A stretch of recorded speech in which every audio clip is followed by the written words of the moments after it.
Bonjour, je suis tombé sur un rapport de police dans les archives. J'en ai jamais entendu parler. Et il y a beaucoup de trous. Beaucoup trop à mon avis. J'ai demandé à quelques collègues mais personne n'a voulu m'en parler à la brigade. C'est pour ça que je me tourne vers toi et t'écris en te donnant un résumé du rapport. Durant l'été 1983, dans une ville calme près de Minneapolis, dans le Minnesota, le corps calciné d'une femme a été découvert dans le four de la cuisine d'une petite ferme. Une caméra a aussi été trouvée dans sa cuisine, sur un trépied et dirigée vers le four. Aucune cassette vidéo n'était présente dans l'appareil à ce moment-là.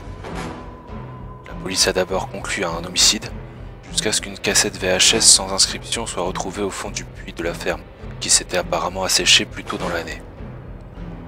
Malgré son état usé, et le fait qu'elle ne contenait pas de piste audio, la police a pu être en mesure de visionner le contenu de la cassette. On voyait une femme s'enregistrant elle-même devant une caméra vidéo, visiblement la même que celle retrouvée dans la cuisine.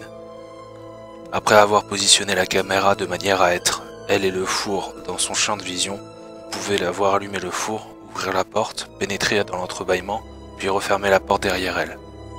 Après 8 minutes de visionnage, le four commençait à être violemment secoué et de la fumée noire émanait de l'habitacle. Pendant les 45 minutes suivantes, jusqu'à ce que la batterie de l'appareil tombe à plat, le four restait dans sa position initiale. Pour éviter de choquer la population, les autorités publiques n'ont jamais donné aucune information au sujet de l'enregistrement, négligeant même de mentionner son existence. Personne n'a non plus été capable de déterminer qui avait déplacé la cassette vidéo dans le puits, ni pourquoi la taille et la stature du corps de la femme visible sur le contenu de l'enregistrement ne correspondaient aucunement à celle du corps trouvé dans le four. Si tu trouves la moindre information, préviens-moi.